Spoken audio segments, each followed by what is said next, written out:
ঘটনা ভেনেজুয়েলার রাষ্ট্রপতি অপহরণ।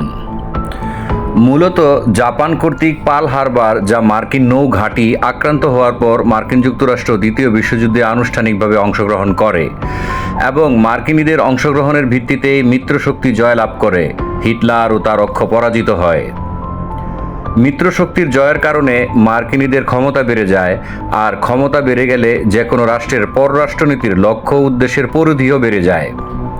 দ্বিতীয় বিশ্বযুদ্ধ পরবর্তী বাস্তবতায় সারা বিশ্ব দুই মেরুতে বিভক্ত হয়ে পড়ে, যাকে বলা হয় বাইপোলার ওয়ার্ল্ড। মার্কিন যুক্তরাষ্ট্রের নেতৃত্বে পুঁজিবাদী মেরু ও সোভিয়েত রাশিয়ার নেতৃত্বে সমাজবাদী মেরু, পৃথিবীর দেশসমূহ এই দুই মেরুতে বিভক্ত হয়ে পড়ে।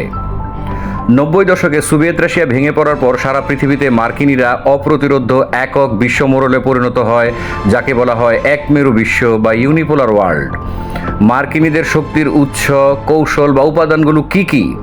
সেগুলো হলো অর্থনৈতিক অগ্রগতি, সামরিক শক্তি, সামরিক রাজনৈতিক বিভিন্ন জোটবদ্ধতা ইত্যাদি।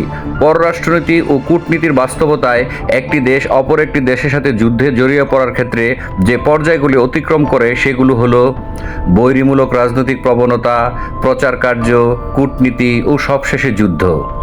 আমরা যদি ইরাক, ইরান, সিরিয়া, লিবিয়া আক্রান্ত হওয়ার দৃশ্য দেখি, তবে দেখতে পাই এক একটি পর্যায়ে অতিক্রম করে উত্তেজনার পারদ শেষ পর্যায়ে যুদ্ধে রূপ নিয়েছে। সাম্প্রতিক ভেনেজুয়েলা কাণ্ডটি এইভাবে ঘটল, যেখানে বলা যায় আন্তর্জাতিক রাজনীতি বা ইন্টারন্যাশনাল রিলেশনস নামক একাডেমিক ডিসিপ্লিনের আর প্রয়োজন নেই।